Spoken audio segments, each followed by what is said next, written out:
Shalom, selamat malam buat kita semua, puji Tuhan. Saya percaya kita semua dipenuhi oleh sukacita malam hari ini. Siapa yang bersukacita malam ini boleh angkat tangan saudara, boleh tepuk tangan buat Tuhan kita. Kita patut bersyukur, kita punya Tuhan yang baik, Tuhan yang begitu mengasihi kita. Dan Dia tidak pernah meninggalkan saya dan saudara. Dia selalu ada untuk menemani hidup kita, menguatkan kita, meneguhkan kita. Lebih daripada itu Dia mendorong kita untuk terus maju. Dan biarlah melalui ibadah kita malam ini kita mengalami pengalaman yang indah bersama dengan Tuhan. Baik Bapak Ibu Saudara, saya percaya kita semua telah siap mendengarkan firman Tuhan. Mari buka Alkitab kita, Yohanes pasal yang ke-15 ayat 1 hingga ayat yang ke-8. Ada satu kebenaran yang indah yang akan kita renungkan malam ini. Di dalam Yohanes pasal 15 ayat 1 hingga ayat yang ke-8. Pokok anggur yang benar. Akulah pokok anggur yang benar dan Bapakulah pengusahanya. Setiap ranting padaku yang tidak berbuah dipotongnya, dan setiap ranting yang berbuah dibersihkannya, supaya ia lebih banyak berbuah. Kamu memang sudah bersih karena firman yang telah kukatakan kepadamu. Tinggallah di dalam aku dan aku di dalam kamu. Sama seperti ranting tidak dapat berbuah dari dirinya sendiri kalau ia tidak tinggal pada pokok anggur. Demikian juga kamu tidak berbuah jikalau kamu tidak tinggal di dalam aku. Akulah pokok anggur dan kamulah ranting-rantingnya. Barang siapa tinggal di dalam aku dan aku di dalam dia, ia berbuah banyak. Sebab di luar aku kamu tidak dapat berbuat apa-apa. Barang siapa tidak tinggal di dalam aku, ia dibuang keluar seperti ranting dan menjadi kering. Kemudian dikumpulkan orang dan dicampakkan ke dalam api lalu dibakar. Jikalau kamu tinggal di dalam aku dan firmanku tinggal di dalam kamu, mintalah apa saja yang kamu kehendaki dan kamu akan menerimanya. Dalam hal inilah Bapakku dipermuliakan, yaitu jika kamu berbuah banyak, dan dengan demikian kamu adalah murid-muridku. Bapak Ibu Saudara, firman Tuhan yang baru saja kita baca, ini hanya tertulis di dalam Injil Yohanes. Kalau Bapak Ibu sering membaca kitab-kitab Injil, maka Bapak Ibu akan menemukan ada cerita yang tertulis di Injil Matius dan juga tertulis di Injil Markus, juga tertulis di Injil Lukas, bahkan ada yang juga tertulis di Injil Yohanes. Tetapi mengenai pokok anggur ini satu cerita yang spesial yang hanya ditulis oleh Injil Yohanes. Dan saudara, malam hari ini, biarlah kebenaran yang spesial ini menjadi bagian dalam hidup kita. Amin. Siapa yang mau menerima firman Tuhan? Puji Tuhan. Nah, Bapak Ibu Saudara yang kekasih di dalam Yesus Kristus, ada satu pertanyaan yang penting yang harus kita jawab bersama-sama malam hari ini. Ketika saya merenungkan kebenaran ini, pertanyaan itu muncul.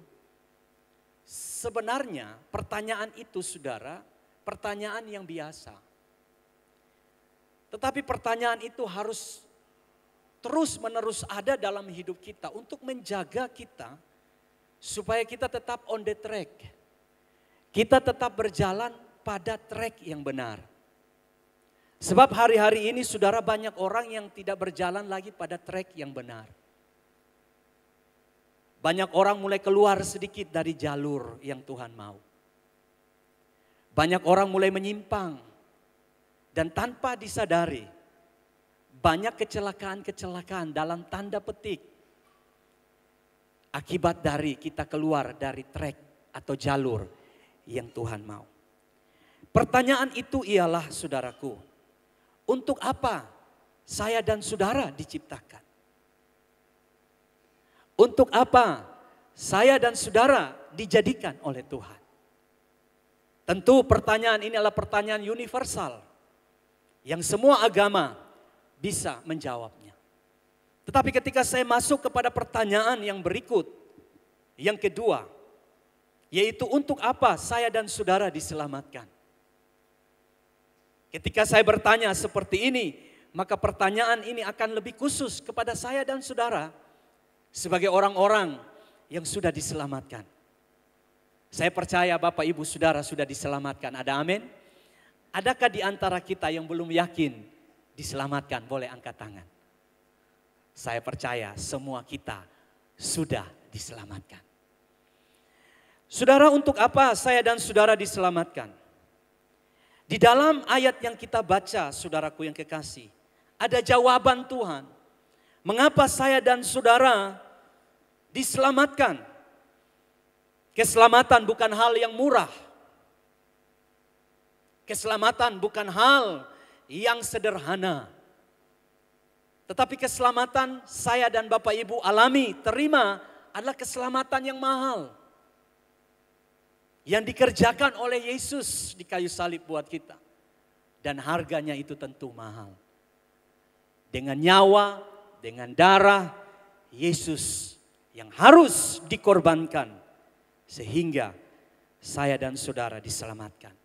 Coba kita perhatikan ayat yang ke-8. Ini adalah tujuan mengapa saya dan saudara diselamatkan. Ditebus, diampuni, dan kita menjadi anak-anak Tuhan. Ayat 8 berkata, dalam hal inilah Bapakku dipermuliakan. Kita berhenti di situ. Kita dapat jawaban, saudara. Kita diselamatkan, kita ditebus, kita menjadi anak-anak Tuhan. Tujuannya adalah supaya Tuhan dipermuliakan di dalam hidup kita. Amin. Supaya Bapa dipermuliakan di dalam hidup saya. Supaya Bapa dipermuliakan dalam hidup saudara. Arti dipermuliakan dalam hidup kita ialah supaya pekerjaan-pekerjaan Tuhan yang besar, pekerjaan-pekerjaan Tuhan yang luar biasa, itu tergenapi dalam kehidupan kita. Dan orang yang ada di luar kita dapat melihat, sungguh benar ada Tuhan di dalam kehidupan orang-orang percaya. Ada Tuhan di dalam kehidupan orang-orang yang berseru kepada Yesus. Sebab mereka melihat ada sesuatu yang berbeda. Ada sesuatu yang dahsyat. Ada sesuatu yang tidak ditemukan di dalam dunia ini. Ada sebuah kehidupan yang berbeda. Bukan lagi kehidupan duniawi. Tetapi kehidupan anak-anak Tuhan. Dan disitulah saudara, Bapa dipermuliakan dalam hidup kita. Ada amin? Orang akan lihat luar biasa. Itu anak Tuhan. Luar biasa itu orang Kristen. Mereka berbeda. Nah saudaraku, bagaimana Bapa dipermuliakan di dalam kehidupan saya dan saudara? Inilah yang harus kita cari tahu. Bagaimana supaya saya dan saudara memiliki hidup yang dapat memuliakan Tuhan. Di mana orang-orang dapat melihat ada Tuhan di dalam hidup kita. Ada perbuatan-perbuatan besar. Dan itu membangkitkan saudaraku kemuliaan buat Tuhan. Saudara, di kalimat yang kedua berkata seperti ini. Mari kita lihat bersama-sama. Ayat 8 tadi. Dalam hal inilah Bapakku dipermuliakan. Dalam hal apa Tuhan dipermuliakan dalam hidup kita? Sama-sama kita baca 1, 2, 3. Yaitu jika kamu berbuah banyak dan dengan demikian kamu adalah murid-muridmu. Coba kita ubah kata kamu dengan nama kita. Sama-sama. 1, 2, 3.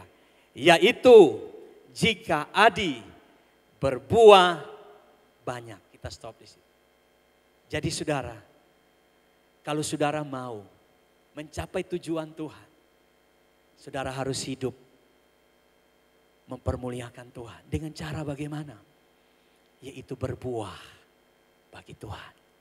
Amin. Hanya ada satu cara agar kehidupan kita mempermuliakan Tuhan. Yaitu kita berbuah dalam hidup ini. Ada orang yang berkata, oh kita lakukan mujizat. Oh kita banyak uang. Oh kita punya titel yang banyak. Saudara, itu kemuliaan bukan buat Tuhan. Tetapi kadang-kadang kemuliaan buat diri sendiri. Amin. Sebab kadang-kadang saudara, orang ketika sulit akan minta sama Tuhan. Dan ketika dia sudah diberkati, dia bilang berkata ini karena dia, bukan karena Tuhan. Ketika seseorang dalam studi berdoa, Tuhan kalau bisa Tuhan buat saya berhasil di dalam studi. Dan ketika dia sudah mencapai gelar, dia akan bangga dan berkata bahwa itu semua karena dirinya. Saudara, di UC tidak ada, saudara, di luar sana banyak. Nah saudaraku yang kekasih di dalam Yesus Kristus, mujizat, berkat, karunia, dan semua yang saudara miliki itu adalah titipan Tuhan. Itu adalah pemberian Tuhan. Tetapi kalau kita berbicara soal kita berbuah, maka itu adalah sebuah proses, sebuah kehidupan yang saudara jalani, dan itu tidak mudah. Tetapi jika saudara bisa berbuah dan saudara lewati proses berbuah itu, disitulah saudara sedang mempermuliakan nama Tuhan. Nah saudaraku yang kekasih di dalam Yesus Kristus, kita harus berbuah. Dan unik saudara, ketika saya meneliti tentang buah ini, sebenarnya apa maksud dari buah itu? Saudara, kata buah berasal dari bahasa Yunani yaitu karpos. Dan ternyata kata karpos ini kata yang tunggal, bukan jamak. Kadang orang bilang kita harus berbuah-buah. Ternyata buah ini saudara tunggal. Jadi kata buah ini adalah berbicara soal buah Roh Kudus. Coba saudara buka Galatia pasal 6. Maaf, Galatia pasal yang kelima, ayat yang ke-22. Firman Tuhan berkata kepada kita seperti ini. Tetapi buah roh itu tunggal. Jadi saudara, buah roh itu tunggal. Namanya buah roh. Tidak ada buah-buah roh, tapi buah roh. Yaitu kasih, sukacita, damai sejahtera, kesabaran, kemurahan, kebaikan, kesetiaan. Ayat 23. Kelemah lembutan, penguasaan diri, tidak ada hukum yang menentang hal itu. Jadi saudara, yang Tuhan mau dari hidup kita, yaitu berbuah. Buah apa itu? Buah roh. Buah roh. Satu, yaitu buah roh. Dan buah roh itu punya rasa yang berbeda-beda. Ayat 22 kembali. Rasa apa pertama saudara? Kasih. Jadi Roh Kudus yang ada di dalam saya dan saudara akan menghasilkan kasih. Akan menghasilkan sukacita, damai sejahtera, kesabaran, kemurahan, kebaikan, kesetiaan, dan ayat 23, kelemah lembutan, penguasaan diri. Jadi saudara, inilah yang Tuhan mau kita hasilkan dalam hidup ini. Kita harus berbuah. Dan saudara, dari perumpamaan yang Tuhan Yesus berikan kepada kita malam ini, bahwa saya dan saudara tidak bisa berbuah dari diri kita sendiri. Coba kita lihat satu ayat, Yohanes pasal 15. Coba saudara perhatikan di ayat yang keempat. Firman Tuhan berkata begini, tinggallah di dalam aku dan aku di dalam kamu. Sama seperti ranting. Ranting ini siapa saudara? Ranting ini adalah saya.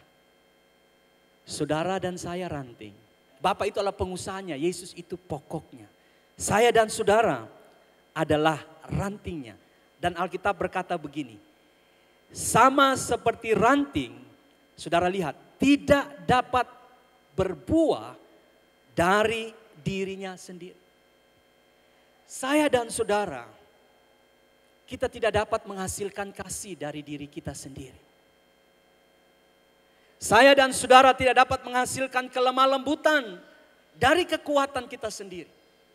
Saya dan saudara tidak dapat menghasilkan sukacita dari diri kita sendiri. Sama seperti ranting yang ketika terlepas dari pokok, dia tidak dapat berbuah.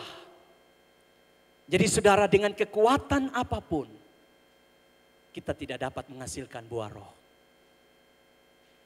Dengan kekuatan saya dan saudara, kita tidak dapat menghasilkan buah roh. Dan kalau kita tidak menghasilkan buah roh, hidup kita tidak mempermuliakan Tuhan. Dan kalau kita tidak mempermuliakan Tuhan, kita tidak mencapai tujuan Tuhan. Mengapa kita diselamatkan? Jadi saudara, ranting tidak dapat berbuah dari dirinya sendiri. Kalau dia terlepas daripada pokoknya, ranting itu akan menjadi kering. Dan bahkan saudara, ranting itu akan mati. Saudara, ada begitu banyak orang Kristen yang hari-hari ini mati secara rohani. Yang kering. Yang tidak menghasilkan buah. Yang mengalami apa saudara? Keadaan yang kering secara rohani. Nah saudaraku yang kekasih, hari ini mari kita belajar bersama-sama bagaimana saya dan saudara berbuah. Kita sepakat bersama bahwa di luar Yesus kita tidak bisa berbuah. Saudara, dengan kekuatan apapun, saudara tidak bisa berbuah. Nah, ada dua hal yang saya mau bagikan kepada saudara, supaya kita bisa berbuah. Yaitu buah roh. Bukan buah yang lain saudara. Bukan buah mangga, bukan buah pisang, tapi buah roh. Nah saudara perhatikan, di dalam ayat 1 sampai ayat 8, sampai ayat 7 saja. Ada satu kata yang diulang-ulang sebanyak 7 kali. Saya baca ayat yang pertama, ayat kedua, saudara perhatikan. Akulah pokok anggur yang benar dan Bapakulah pengusahanya. Setiap ranting padaku yang tidak berbuah dipotongnya, dan setiap ranting yang berbuah dibersihkannya, supaya ia lebih banyak berbuah. Ayat 3, kamu memang sudah bersih karena firman yang telah kukatakan kepadamu. Ayat 4 dimulai, tinggallah di dalam aku dan aku di dalam kamu. Saudara, supaya saya dan saudara berbuah yang namanya buah roh.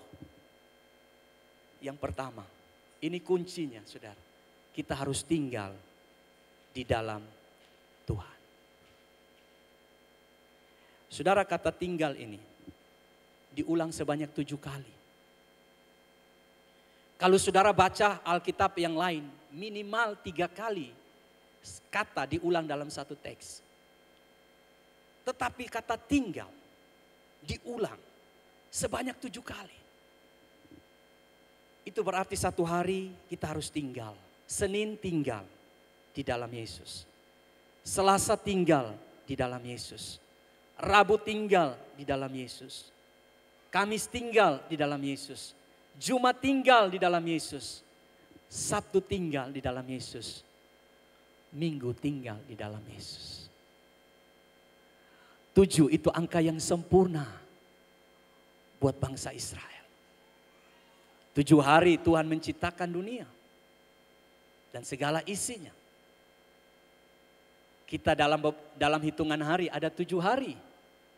Dan saudara, kata tinggal ini di dalam bahasa Ibrani itu adalah meno. Saudara perhatikan baik-baik. Supaya kita benar-benar paham isi hati Tuhan. Tuhan bilang, kamu harus tinggal di dalam aku.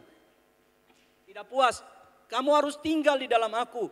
Tidak puas, kamu harus tinggal di dalam aku. 7 kali loh Tuhan bilang. Dan bahasa Ibrani dari kata tinggal adalah meno. Meno itu saudara berarti kata itu menunjukkan tentang keteguhan. Artinya ketika kita ada pada satu posisi, kita tidak gampang berubah atau berpindah posisi. Saudara, di rumah kami, itu saya bisa tahu cara tidur daripada istri dan anak-anak saya. Yang namanya satu keluarga, saudara. Ada yang tidur, itu dari pagi sampai pagi. Maaf, bukan dari pagi sampai pagi. Dari malam sampai pagi, itu satu posisi. Kalau posisinya terlentang, mungkin cuma balik sebentar. Lalu kembali terlentang, dan sampai pagi. Tapi ada saudara yang tidur, posisinya itu seperti atlet apa? Balet, saudara. Saudara tahu atlet balet? Tahu ya. Terlentang begini, sebentar balik begini, sebentar kakinya sudah begini. Maksudnya kakinya sudah naik kepada orang yang ada di sebelahnya. Sebentar balik begini, sebentar lagi sudah. Saya nggak tahu lah posisi bagaimana lagi saudara. Saya tidak tahu, mungkin saudara juga punya posisi tidur begitu ya. Itu posisi tidur saudara, itu bukan meno. Ya. Jadi kalau saudara bolak-balik itu bukan meno. Tapi kata meno, makanya ada kata namanya menopause. Itu buat orang tua yang sudah tidak lagi bisa memiliki anak. Artinya kondisi keadaannya sudah statis, sudah seperti itu. Tidak mungkin lagi bisa punya anak. Kalau dia masih muda, dia belum punya anak, Tuhan pasti bisa bukakan rahimnya dan dia pasti punya anak.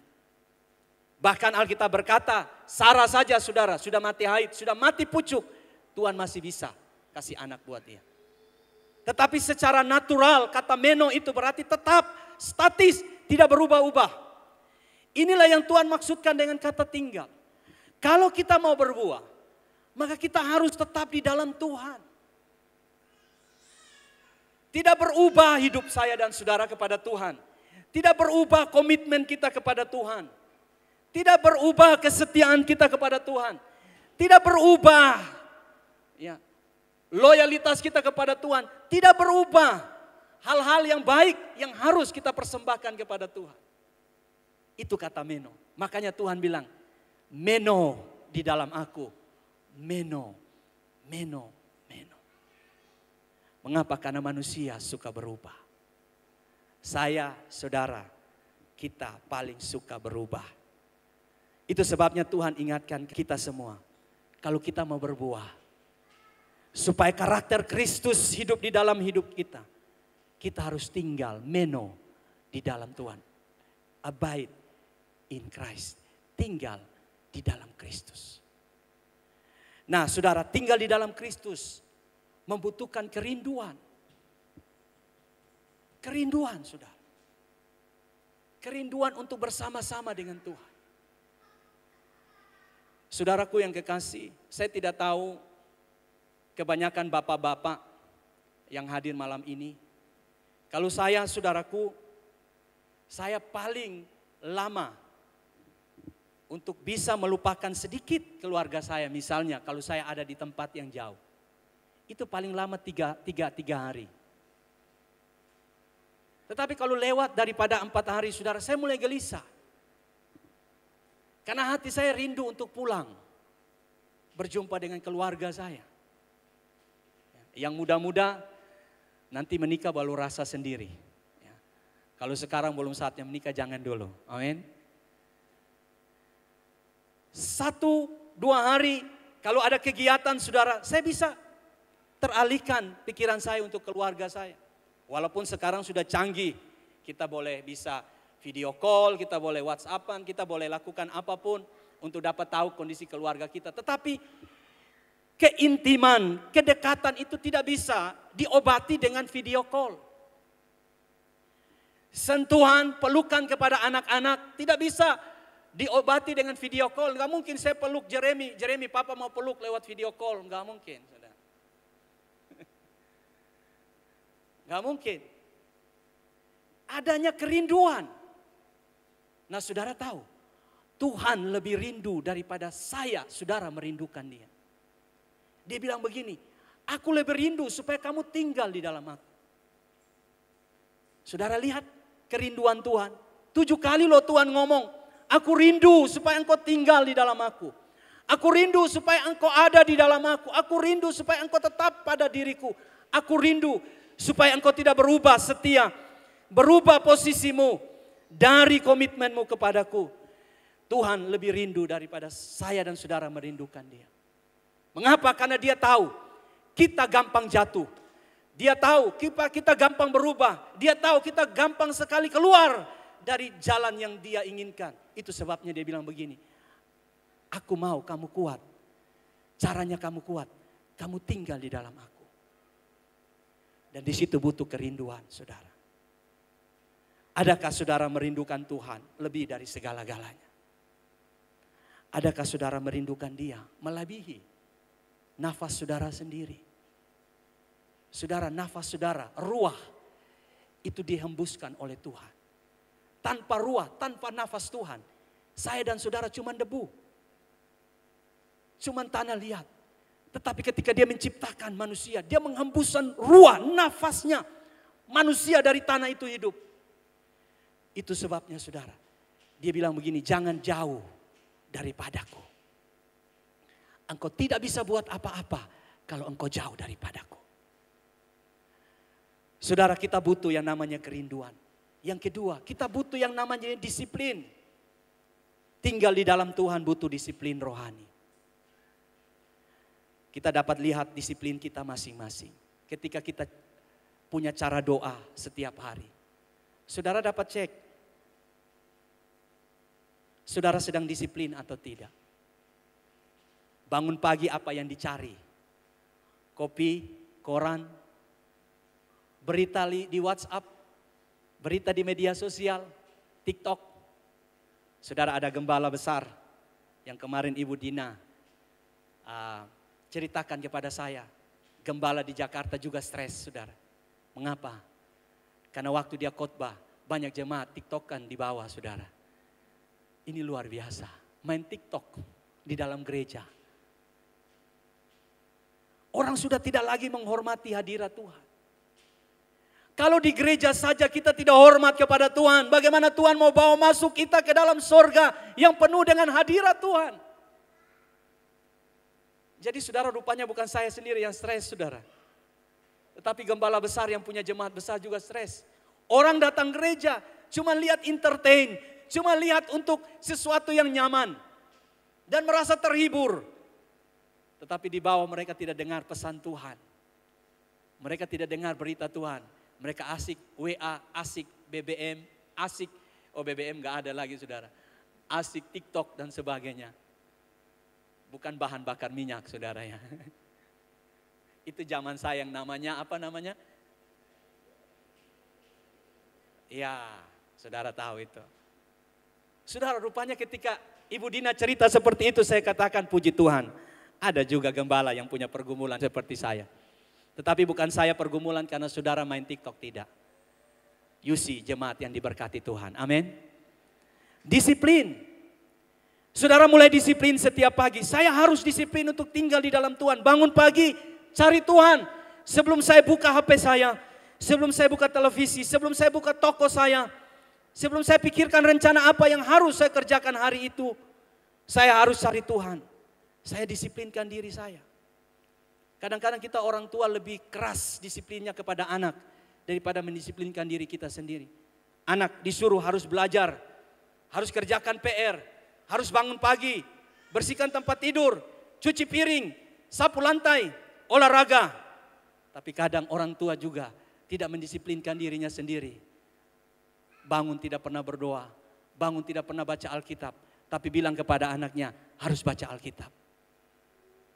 Saudara, disiplinkan diri kita sendiri. Amin. Disiplin rohani itu penting. Supaya pada waktu tahun yang akan datang, kita lihat presentasi kita. Kita sedang bertumbuh, kita sedang naik, kita sedang lebih mengenal Tuhan. Atau malah kita jatuh. Kita semakin terus jatuh. Rohani kita tidak pernah bertumbuh. Saudara, jangan lihat soal kondisi dan keadaan. Kondisi dan keadaan kita berubah. Menteri Keuangan berkata stok bahan bakar minyak khususnya Pertalite akan habis bulan September ini. Itu berarti harga Pertalite akan naik. Saudara, dunia berubah. Kalau bahan bakar naik, pasti bahan pokok naik. Dan kalau naik, saudaraku yang kekasih, mulai dari baju, mulai dari semua hal yang entertain juga naik. Semua naik. Saudara, ekonomi akan naik. Tetapi itu bukan berarti halangan buat saya dan saudara supaya rohani kita semakin redup. Tapi justru dalam kondisi seperti itu, saudara harus disiplin. Cari Tuhan, dekat dengan Tuhan, disiplinkan diri saudara. Supaya apa? Dalam situasi yang sulit, saudara tetap menghasilkan buah rohani. Saudara tetap berakar, saudara tetap kuat, saudara tetap meno di dalam Tuhan. Saudara tetap tinggal. Dunia tidak bisa mengubah hidup saudara, tapi saudaralah yang mengubah kehidupan dunia. Ada amin? Ada amin? Amin. Yang terakhir saudaraku yang kekasih, bagaimana kita dapat berbuah. Buah roh supaya hidup kita mempermuliakan Tuhan. Di ayat yang ketiga, di situ dikatakan, kita lihat sama-sama ayat ini. Firman Tuhan berkata begini, kamu memang sudah bersih karena firman yang telah kukatakan kepadamu. Artinya begini, kalau kita mau berbuah, yang kedua, kita harus siap diproses oleh Tuhan. Saya ingat seorang hamba Tuhan pernah cerita, bagaimana dia punya pengalaman ketika dia ke Israel. Dan dia melihat pohon anggur yang berbuah lebat. Saudara, ternyata ada hal yang harus dilakukan oleh pemilik pohon anggur itu supaya buah anggur itu lebat. Jadi saudara, buah anggur itu di dalam satu tangkai itu bisa ada puluhan buahnya pada satu tangkai. Tetapi saudaraku yang kekasih, pemilik anggur ini, dia tidak hanya puas dengan anggur yang buahnya banyak itu. Tetapi yang dia lakukan ialah saudara, dia mengambil buah anggur yang kecil-kecil, memetiknya dan membuangnya. Kalau kita kan kalau ini ya biar saja ya, biar saja itu tumbuh. Lebih banyak lebih baik ya kan. Tetapi pemilik anggur tidak seperti itu. Dia memetik yang kecil dan dia menyisahkan yang besar. Saudara, lalu hamba Tuhan itu bilang seperti ini. Dia menceritakan situasi yang ada di sini. Pak tahu kenapa dia buang, dia bersihkan yang kecil dan dia biarkan yang besar itu. Pak tahu supaya apa? Pasti orang bilang, kenapa buang-buang buahnya? Lalu dia bilang begini, supaya yang buahnya bagus itu, yang besar itu tambah besar. Karena memiliki space yang lebih sehingga dia dapat berbuah lebih besar. Dia harus dibersihkan. Dia harus dipangkas. Saudara, hidup ini kalau kita mau berbuah, banyak gesekan yang pasti saudara hadapi. Dalam rumah tangga saja. Suami istri sering juga bergesekan. Tidak ada ceritanya saudara, Romeo dan Juliet setiap hari di dalam rumah tangga. Tidak ada. Sekalipun rumah tangga hamba Tuhan, tidak ada juga saudara. Tidak ada setiap pagi hanya haleluya, puji Tuhan, shalom, damai sejahtera. Sudah beda, saya laki-laki, istri saya perempuan. Lahir dari keluarga dan pembentukan yang berbeda, karakter berbeda. Pasti ada gesekan, amin. Orang tua dan anak lahir dari rahim orang tua. Darahnya sama, tetapi punya karakter yang berbeda. Pasti ada gesekan.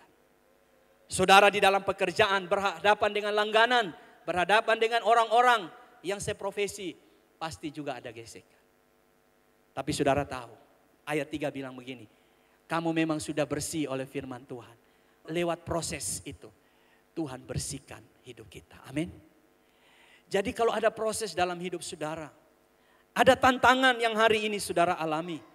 Tantangan mungkin dalam keuangan, dalam kesehatan, dalam studi. Tantangan apapun. Saudara, kita anak Tuhan.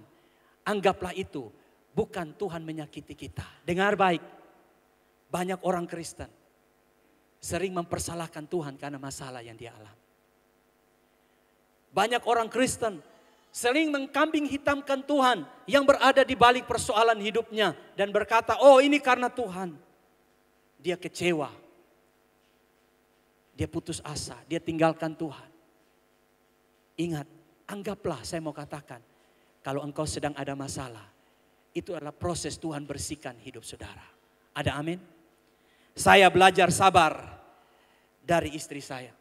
Saya orangnya tidak sabar, saudaraku. Saya orang yang tidak sabar. Tapi ketika saya dibentuk dengan karakter istri saya berusaha untuk sabar. Saya berusaha untuk hidup di dalam kesabaran yang Tuhan mau.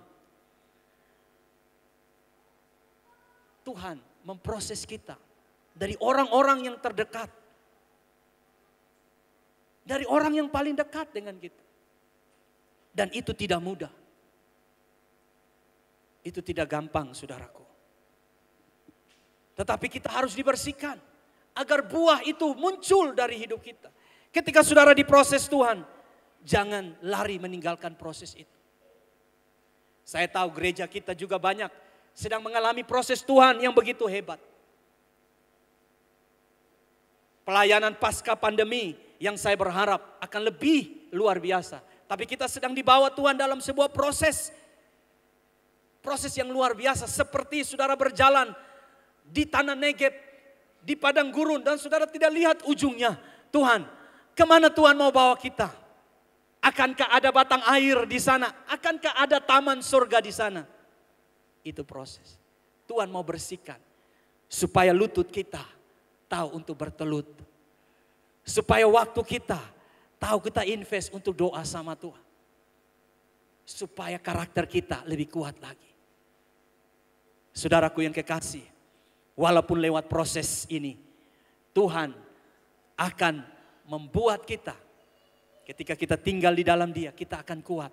Dan pada akhirnya kita akan melihat hasil dari proses itu. Saudara, tidak ada proses yang tidak ada ujungnya. 40 tahun bangsa Israel berjalan di tanah Kanaan. Banyak yang mati, yang tidak masuk ke tanah Kanaan. Tetapi pada akhirnya bangsa Israel masuk ke tanah Kanaan. Intinya begini saudara, proses akan membuat saudara lebih kuat hidup saudara. Ada amin?